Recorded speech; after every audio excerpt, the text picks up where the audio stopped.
अस्सलाम वालेकुम dear students, मैं हूं आपका टीचर राजा जवाद अहमद मीरभर। आपको मेरी तरफ से जो है रमज़ान की बहुत बहुत मुबारक। और इससे पहले कि मैं इस वीडियो को और बढ़ाऊं तो जिन लोगों ने मेरा चैनल सब्सक्राइब अभी तक नहीं किया उनसे गुजारिश है कि वो सब्सक्राइब कर दें, शेयर भी करें और लाइक भी करें। तो आज जो मैं वीडियो बना रहा हूँ वो बना रहा हूँ बायोलॉजी की क्लास 9th की। तो उसका पहला पार्ट जो है वो वीडियो में मैंने पहले भी बना दिया, तो इससे पहले यानी इस वीडियो से पहले आप उसको लाजमी देख लें, ठीक है। तो आइए स्टार्ट करते हैं। तो पहली जो वीडियो है उसमें मैंने 6 चैप्टरों की गेस्ट पेपर बना दी है। तो आप मैं 7वें से स्टार्ट कर रहा हूँ। तो 9th क्लास का जो 7वां चैप्टर है वो है इनवर्टिब्रेस्टा। अब इनवर्टिब्रेस्टा में जो जो इंपॉर्टेंट सवाल आएंगे वो सारे मैंने इधर लिखे हैं। ये सवाल आता है कि डिफाइन पैरासाइट्स, पैरासाइट क्या है। उसके बाद जो सवाल आता है कि भाई 5 पैरासाइट्स के नेम लिखें और ये भी बताएं कि वो किस फाइला से वो बिलोंग करते हैं। तो ये सवाल भी बड़ा इंपॉर्टेंट है। उसके बाद इसी चैप्टर में से नोट आता है कि हाइड्रा पे नोट लिखें और टेपवोरम पे नोट लिखें। उसके बाद कैरेक्टरिस्टिक्स पूछता है। कैरेक्टरिस्टिक्स किस पे पूछ सकता है? फाइलम एनिलिडा के, जिसको हम सेगमेंटेड वोरम्स भी कहते हैं, और फाइलम आर्थ्रोपोडा के, उसके भी कैरेक्टरिस्टिक्स पूछ सकता है। उसके अलावा एक और फाइलम है फाइलम नेमाटोडा। अब फाइलम नेमाटोडा का स्टेट भी पूछेगा, एक्सप्लेन भी पूछेगा और उसके भी कैरेक्टर्स भी पूछेगा। तो ये पूरा का पूरा जो चैप्टर है, चैप्टर नंबर 7 है, जिसके मैंने इंपॉर्टेंट सवाल लिखे हैं। उसके बाद हमारे पास जो चैप्टर आता है वो है चैप्टर नंबर 8वां। तो मैं उस 8वें चैप्टर के गेस्ट पेपर के सवाल लिखता हूं। आप उनकी अच्छे से तैयारी कर लें। इंशाल्लाह आप अगर इनकी तैयारी कर लेंगे तो आपकी अच्छी मार्क आएंगी। तो 8वां जो चैप्टर है वो हमारे पास जो है 8वां चैप्टर, उसका नाम है कोर डेटा एंड वर्टिब्रेटा। क्या नाम है जी? कोर डेटा एंड वर्टिब्रेटा, ठीक है। Core data and vertebrata. तो जब भी आप बायोलॉजी का पेपर करें तो ये याद रखें कि फिगरें ज्यादा बनानी है। जितनी ज्यादा आपने फिगरें बनानी है उतनी अच्छी मार्क आएंगी। तो इसमें सबसे पहले तो ये पूछेगा कि what is vertebrate and Pisces, ठीक है। तो पहला तो ये है वर्टिब्रेट एंड पिसेस, ठीक है। तो ये आपने इनकी डेफिनेशन बना लेनी है। उसके बाद जो हमसे पूछेगा वो पूछेगा कैरेक्टर्स। क्या पूछेगा? तो कैरेक्टर्स नंबर 2 कैरेक्टर्स पूछेगा, ठीक है। तो कैरेक्टर्स में भी ये बहुत से यानी कि पूछ सकता है। नंबर 1 पे ये आपने बना लेना है कि कोऑर्डिनेट्स के कैरेक्टर्स आ सकते हैं। कोऑर्डिनेट्स के क्या कैरेक्टर्स हैं, ठीक है जी। नंबर 2 कोऑर्डिनेट्स के बाद है मेमर्स के पूछ सकता है कि भाई मेमर्स के कैरेक्टर्स कौन से हैं। और नंबर 3 फिशेस के कैरेक्टर्स भी आपने अच्छे से बना लेने, फिशेस की डेफिनेशन और फिशेस के कैरेक्टर्स, ठीक है। उसके बाद है कि कोल्ड ब्लडेड और वार्म ब्लडेड, ठीक है। तो आपने इनकी डेफिनेशन कोल्ड ब्लडेड, ठीक है, वर्सेस वार्म ब्लडेड, ठीक है। तो इनकी डेफिनेशन, इनके डिफरेंसेस ये आपने अच्छे से बना लेना है, cold blooded versus warm blooded. उसके बाद हमें जो है ना मेमल्स के 3 सब ग्रुप्स के नेम भी बताने पड़ते हैं। नेम 3 सब ग्रुप्स ऑफ मेमल्स, ठीक है। तो ये भी आपने बना लेना है, ठीक है। उसके बाद जो है इसी में वो आखिर में आता है कैरेक्टर्स ऑफ क्लास एव्स, जिसको हम बर्ड्स भी कहते हैं, ठीक है। तो इसमें 5वां जो हमारे पास सवाल आएगा वो आएगा कैरेक्टरिस्टिक्स ऑफ क्लास एव्स, जिसको हम बर्ड्स भी कहते हैं, ठीक है। तो मैं एक मरतबा फिर रिपीट कर देता हूं। सबसे पहले आपने वर्टिब्रेट और फिशेस की डेफिनेशन तैयार कर लेनी है। उसके बाद कैरेक्टर्स में कोऑर्डिनेट्स, मेमल्स और फिशेस, ठीक है। और फिर कोल्ड ब्लडेड और वार्म ब्लडेड किसको कहते हैं, इनके बीच में डेफिनेशन या इनका डिफरेंस ये कर लेना है। उसके बाद मेमल्स के 3 सब ग्रुप्स के नेम 3 सब ग्रुप्स ऑफ मेमल्स, ये कर लेना है। उसके बाद कैरेक्टरिस्टिक्स ऑफ क्लास एविस या बर्ड्स। तो ये ऑल अबाउट है 8वें चैप्टर का, ठीक है। तो उसके बाद 9वां चैप्टर में बना रहा हूं, बड़ा इंपॉर्टेंट है 9वां चैप्टर, उसको देख लें। जो हमारे पास 9th चैप्टर है वो है फूड एंड न्यूट्रिशन, ठीक है। फूड और न्यूट्रिशन नाम से ही कितना जो है वो पता चल रहा है कि कितना इंपॉर्टेंट चैप्टर है, क्योंकि फूड के बगैर तो जिंदगी नहीं हो सकती, ठीक है। तो फूड एंड न्यूट्रिशन। अब फूड एंड न्यूट्रिशन में सबसे पहले तो हमें न्यूट्रिशन की डेफिनेशन पहले पता होना चाहिए कि भाई न्यूट्रिशन क्या है, ठीक है जी। तो न्यूट्रिशन, ठीक है, उसकी डेफिनेशन। उसके बाद two types of living organisms, ठीक है। उसके बाद हमें क्या चाहिए, two types of living organisms. तो इनके बारे में हमें पता होना चाहिए कि भाई two types of living organisms क्या है, ये भी आपने अच्छे से कर लेना है, ठीक है। Two types of living organisms और फिर कंपोनेंट्स ऑफ फूड, ठीक है। हमें ये भी पता होना चाहिए कि what are the components of food. Components of food क्या है, ये भी हमें अच्छे से पता होना चाहिए, ठीक है, कंपोनेंट्स ऑफ फूड। उसके बाद फोटोसिंथेसिस और जो फैक्टर्स है रेस्पॉन्सिबल फॉर फोटोसिंथेसिस वो भी हमें आना चाहिए। ये बहुत ही इंपॉर्टेंट सवाल है। फोटोसिंथेसिस क्या है, व्हाट इज फोटोसिंथेसिस, ठीक है। और जो फैक्टर्स रेस्पॉन्सिबल है फॉर फोटोसिंथेसिस के, फैक्टर्स रेस्पॉन्सिबल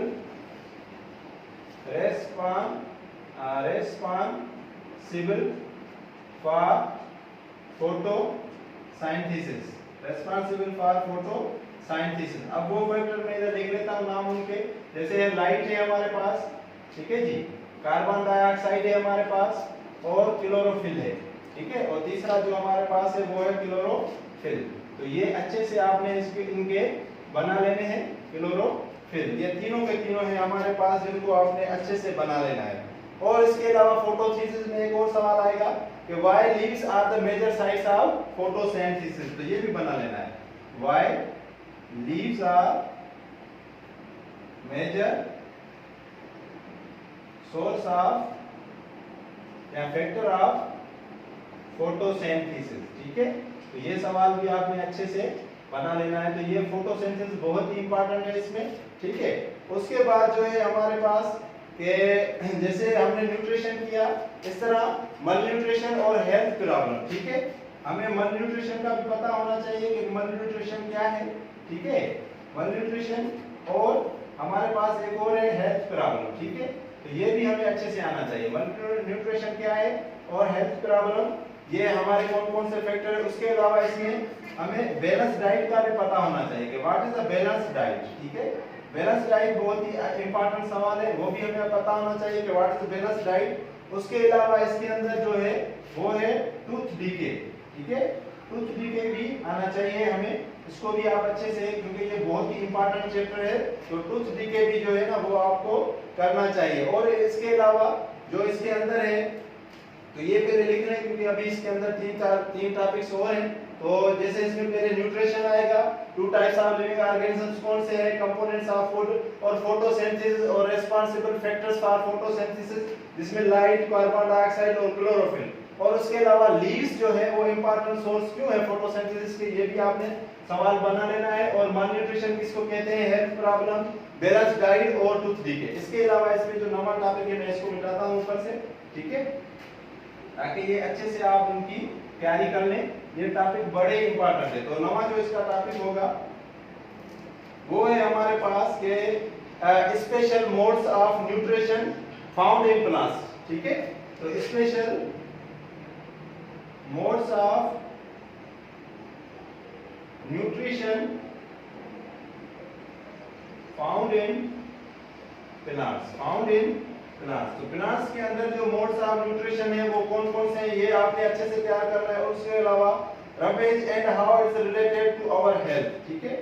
उसके अलावा क्या है जी, roughage and how it is related to our health and how it is related to our health, ठीक है।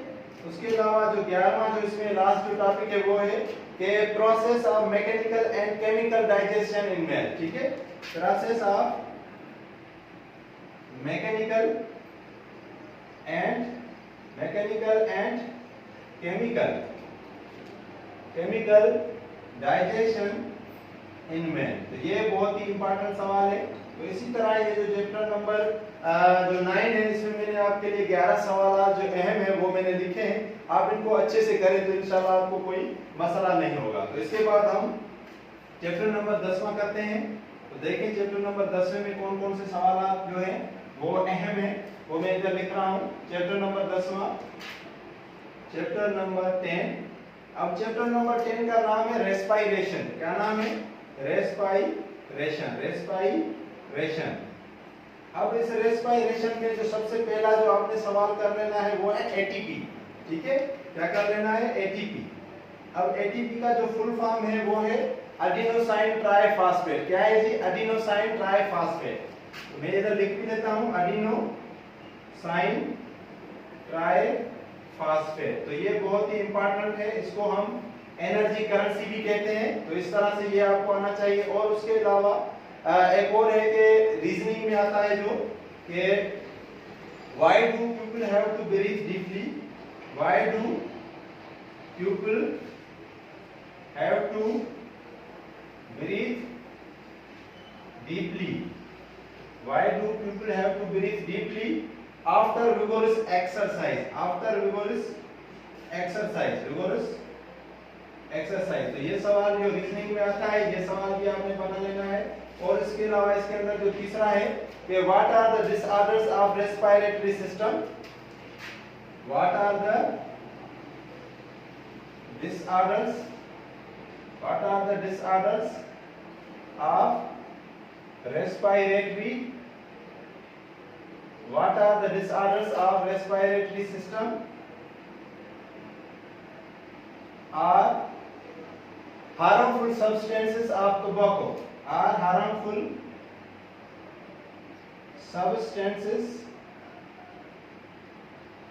of टोबैको, टोबैको या स्मोक। ठीक है, टोबैको, स्मोक। ठीक है, तो ये 3 सवाल है रेस्पिरेशन के अंदर, ये बहुत इंपॉर्टेंट है, आपने इनकी भी तैयारी कर लेनी है। उसके बाद जो चौथा है हमारे पास, यानी जो 11वां जो हमारे पास जो चैप्टर है वो है हमारे पास 11वां चैप्टर जो हमारे पास आएगा वो है ट्रांसपोर्ट इन ऑर्गेनिजम्स। तो transport in organisms, transport in organisms, transports in organisms। ठीक है, अब transports in organisms में सबसे पहले है name the various bodies, fluids and their compositions। ठीक है, name the various body fluids and their composition, and their composition, and their composition। ठीक है, and their composition। पहला ये है। दूसरा ये है कि function of blood, function of blood, blood के जो फंक्शंस हैं वो हमें अच्छे से आने चाहिए। फंक्शंस ऑफ ब्लड, ब्लड पर ही एक और सवाल आता है इसमें अंदर कि वो है कि बताएं कि ब्लड की 2 एब्नॉर्मलिटीज ऑफ ब्लड, के 2 एब्नॉर्मलिटीज ऑफ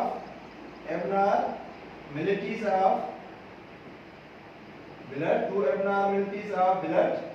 ठीक है, और उसमें है एक है एनीमिया और दूसरा है हेमोफीलिया। ठीक है, तो पहला है क्या? एनीमिया, और दूसरा है हेमोफीलिया, हेमोफीलिया। ठीक है, उसके बाद इसमें जो तीसरा सवाल आ रहा है वो है डिस्क्राइब एंजीना पेक्टोरिस, डिस्क्राइब एंजीना पेक्टोरिस। ठीक है जी, और इसका जो 5वां जो इसी चैप्टर का सवाल है वो है कि structure of human heart and it's working. बहुत इंपॉर्टेंट सवाल है ना, structure of human heart and it's working. तो ये सबसे ज्यादा इंपॉर्टेंट सवाल है, human heart and it's working, जिसमें मैं स्टार भी लगा देता हूं ताकि आपको याद रहे कि ये बहुत ही इंपॉर्टेंट सवाल है। तो ये 5 सवाल है जो ट्रांसपोर्ट इन ऑर्गेनिजम्स में आपको अच्छे से तैयारी कर लेनी है। उसके बाद हमारे पास है एक्सक्रीशन। आज की वीडियो का ये आखिरी चैप्टर है, उसके बाद इंशाल्लाह बाकी चैप्टर की मैं एक और वीडियो बनाऊंगा। तो ये 12वां जो है वो इसका लास्ट जो है आज की वीडियो का टॉपिक है, वो है 12वां। वो क्या है? एक्सक्रीशन। ये जो चैप्टर है हमारे पास वो है एक्सक्रीशन। तो पहली वाली वीडियो में 6 और इसमें भी 6, तो इन ये टोटल 12 हो गए, टोटल इसमें 19 है। तो इंशाल्लाह लास्ट वीडियो में मैं सारे बना दूंगा। अब एक्सक्रीशंस ऑर्गन्स ऑफ एमोबिया, ये बहुत इंपॉर्टेंट है। Excretion organs of amoeba, amoeba M हो गया, ठीक है, पहला ये। दूसरा हमारे पास जो इसी में सवाल है, role of skin in excretion, ठीक है, हमारी जो चमड़ी है उसका जो रोल क्या है, एक्सक्रीशन है, role of skin in excretion, ठीक है। एक्सक्रीशन का मतलब है कि वेस्टेज ऑफ मटेरियल्स जो हम निकालते हैं, ठीक है, थ्रू डाइजेस्ट सिस्टम।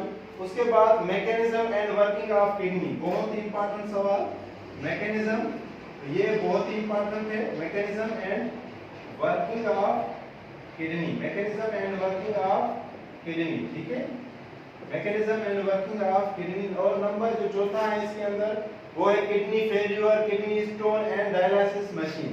तो किडनी फेल्यूर ये भी इंपॉर्टेंट है,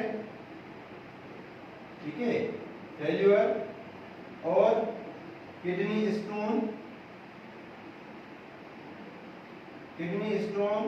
और जो नंबर 6 है वो है हमारे पास डायलिसिस मशीन, डायलिसिस मशीन। तो मैं एक बार तो फिर रिपीट कर देता हूं कि आज हमने जो है ना वो 6 चैप्टर किए हैं, ठीक है। ये 12वां है एक्सक्रीशन, यानी 7वें से लेकर 12वां तक। 7वां जो चैप्टर था वो था इनवर्टिब्रेटा, 8वां जो हमारा था कोर्डेटा एंड वर्टिब्रेटा, 9वां जो था फूड एंड न्यूट्रिशन, 11वां ट्रांसपोर्ट इन ऑर्गेनिजम्स और 12वां एक्सक्रीशन। तो इस तरह ये 12 चैप्टर मैंने बायोलॉजी के गेस्ट पेपर आपके लिए बना दिए हैं। आप इनकी अच्छे से तैयारी करें, लेकिन ये याद रहे कि जब भी आप बायोलॉजी का, केमिस्ट्री का, फिजिक्स का या कोई भी पेपर हो तो आप कोशिश करें कि ज्यादा से ज्यादा फिगर बनाएं, ज्यादा से ज्यादा ड्राइंग होनी चाहिए। और जो भी मैथमेटिक्स के या डेरिवेशन के या कैलकुलेशन के सवाल आते हैं वो ज्यादा से ज्यादा करने की कोशिश करें, या जो जो मैं बताता हूं वो जरूर किया करें, ताकि आपकी अच्छी से अच्छी मार्कें आए। तो इंशाल्लाह बहुत जल्द मैं इसकी ये तीसरी वीडियो भी बनाऊंगा, तब तक आपसे मैं लूंगा इजाजत। लेकिन जाने से पहले आप मेरे चैनल को सब्सक्राइब जरूर कर दें। Thank you very much.